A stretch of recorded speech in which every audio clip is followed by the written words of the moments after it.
नमस्कार दोस्तों, आप सभी का स्वागत है हमारे इंस्टीट्यूट चैनल सरस्वती जी के क्लासेस में। आज की इस क्लास में हम कंटिन्यू करेंगे झारखंड में अंग्रेजों का प्रवेश, जिसकी शुरुआत हम लोगों ने पिछली क्लास में की थे। और इसके दौरान हम लोगों ने पढ़ लिया था पहले सिंहभूम का कोरहाट का सिंह वंश के बारे में पढ़ा था। और हम लोगों ने ये जान चुका था कि अंग्रेजों का जो आगमन हुआ था सबसे पहले वो सिंहभूम क्षेत्र में हुआ था 1767 ईस्वी में। आज की इस क्लास में हम जानेंगे ढालभूम का ढाल वंश और कोल्हान का हो वंश, इन दोनों की चर्चा करेंगे। तो आइए शुरू करते हैं आज की क्लास। आज की क्लास में जो ढालभूम का ढाल वंश है तो उसके जो शासक थे वो थे जगन्नाथ ढाल, और वो खुद को उन्होंने अंग्रेजों से स्वतंत्र घोषित कर दिया था। स्वतंत्र घोषित करने का मतलब है कि वो किसी के अधीन नहीं थे, वो अपनी स्वतंत्र सत्ता चला रहे थे। उन्हें किसी को किसी तरह का कर नहीं देना था और ना ही किसी तरह का उनके ऊपर दबाव था।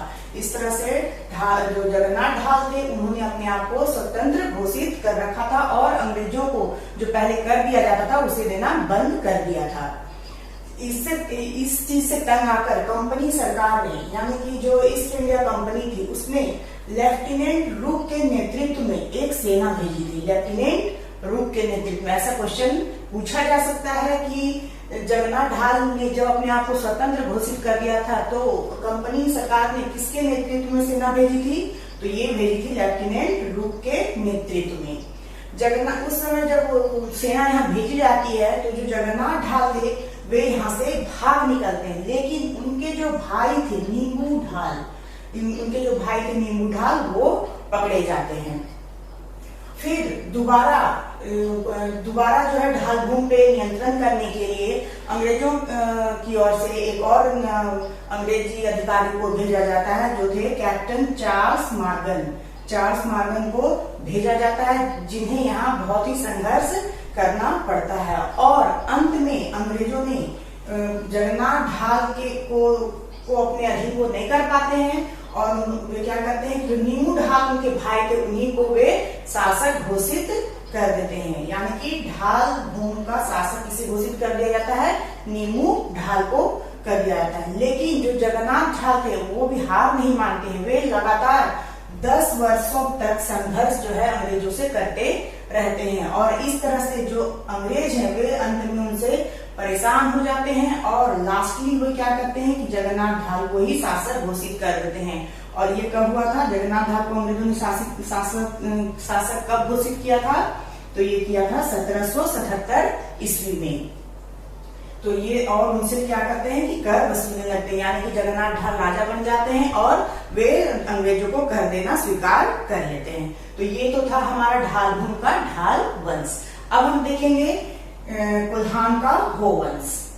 कोल्हान का हो वंश, ये जो है हो लोगों का निवास स्थान जो था वो था हो देशम उसे कहा जाता था, या उसे कोल्हान कहा जाता, यानी हो जनजातियां जहां रहती थी उसे हो देशम के नाम से भी जाना जाता था और कोल्हान क्षेत्र के नाम से भी जाना जाता था।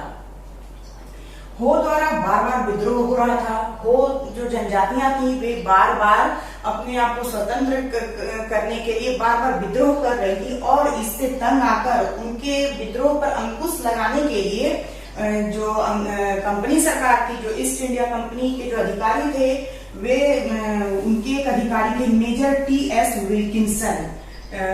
ईस्ट इंडिया कंपनी के एक अधिकारी थे मेजर टी.एस. विल्किंसन। उनकी सलाह पर 1836 ईस्वी में कोल्हान पर आक्रमण करने के लिए सेना भेजी जाती है अंग्रेजी सरकार की तरफ से।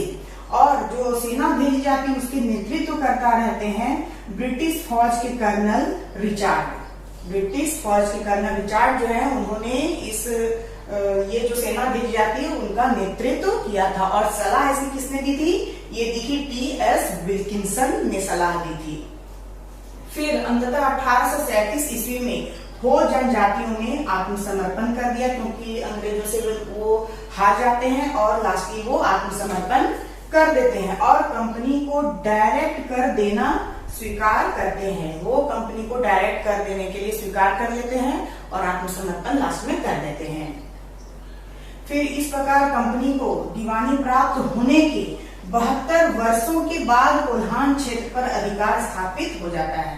इस प्रकार कंपनी को दीवानी कब मिली थी? ये मिली थी इलाहाबाद की संधि में 1765 ईस्वी में, और इनका अधिकार पूर्ण रूप से जो स्थापित होता है अधिकार कोल्हान क्षेत्र पर, सिंहभूम के कोल्हान क्षेत्र पर, तो वो कब होता है? वो होता है 72 वर्षों के बाद। और ऐसे क्वेश्चन एग्जाम में बनते हैं कि अंग्रेजों का जो अधिकार स्थापित कब हुआ था। स्टार्टिंग तो हुआ था जो दीवानी मिलती है 1765 में इलाहाबाद की संधि में तब, लेकिन पूर्ण रूप से जो अधिकार उनको मिलता है वो मिलता है 1837 ईस्वी में उन्हें अधिकार मिलता है। तो ये यहाँ बहुत इंपॉर्टेंट है कि अंग्रेजों को पूर्ण रूप से अधिकार कितने वर्षों के बाद मिलता है? तो ये 72 वर्षों के बाद, यानी उन्हें 7 दशक लग जाते हैं अपने अधिकार को झारखंड में जमाने के लिए।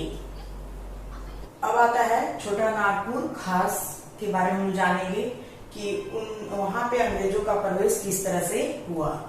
तो जो छोटा नागपुर खास है, वहां के जो शासक थे वो थे दर्पनाथ शाह वहां के शासक थे, और इनके ऊपर कई तरह के आक्रमण जो है बार बार हो रहे थे, जैसे कि लड़ाका कोल्हों का आक्रमण हो रहा था बार बार, फिर रामगढ़ के जो राजा थे मुकुंद सिंह, उनका भी आक्रमण लगातार इनके ऊपर हो रहा था।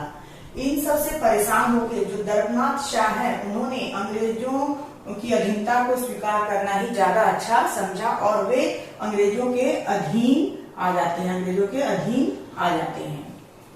फिर इसके बाद उन्होंने अंग्रेजों को सालाना 12,000 रुपए कर देना भी स्वीकार किया, यानी कि जब अंग्रेजों के अधीन आते हैं तो वे अंग्रेजों को 12,000 रुपए सालाना कर के रूप में देना भी स्वीकार कर लेते हैं। अब आता है हमारा पलामू राज्य। पलामू राज्य के जो उस समय के शासक थे वे थे जयकृष्ण राय, और ये जो जयकृष्ण राय है इनकी हत्या कर दी जाती है जयनाथ सिंह और चित्रजीत के द्वारा। और ये जो चित्रजीत है, किसी बुक में इनका नाम जो है चिरंजीत भी लिखा गया है। तो इन दोनों जयनाथ और चित्रजीत के द्वारा जय कृष्ण राय की हत्या कर दी जाती है चेतमा की लड़ाई में, यानी कि इनको मार दिया जाता है, चेतमा की लड़ाई में मार डाला जाता है जयनाथ और चित्रजीत के द्वारा। और ये जो चेतमा है वो सतबरवा में है, और ये इनको ये जो लड़ाई हुई थी चेतमा की वो हुई थी 1770 ईस्वी में। इसके बाद ये जो चित्रजीत है वे अपने आप को पलामू का राजा और जयनाथ सिंह जो उनके दीवान घोषित किए जाते हैं, यानी कि राजा जो है वो चित्रजीत बन जाते हैं और उनके दीवान बन जाते हैं जयनाथ सिंह। लेकिन अंग्रेज जो है वो दोहरी नीति अपनाते हैं, और वो पलामू में गोपाल राय जो कि जयकृष्ण राय के वंशज हैं उनको वहां का राजा बनाना चाहते हैं कुछ शर्तों के साथ। और इस तरह से अंग्रेज जो है गोपाल राय का साथ देते हैं, और जो पटना काउंसिल है उनके द्वारा जैकब कैमक के नेतृत्व में 19 जनवरी 1771 ईस्वी को पलामू पर आक्रमण करने का आदेश उनको मिल जाता है पटना काउंसिल के द्वारा। पटना काउंसिल जैकब कैमक को आदेश देती है कि वो पलामू पर आक्रमण करे, और ये आक्रमण कब होता है? 19 जनवरी 1771 ईस्वी को। फिर पलामू जो है वो कंपनी सरकार के अधिकार क्षेत्र में आ जाती है, और शर्त के अनुसार गोपाल राय को राजा घोषित कर दिया जाता है। शर्त उनको राजा घोषित कर दिया था, और वो शर्त क्या थी? शर्त थी कि उन जो गोपाल राय है उनको 3 वर्षों के लिए सालाना जो मालगुजारी है वो 12,000 रुपए देने होंगे।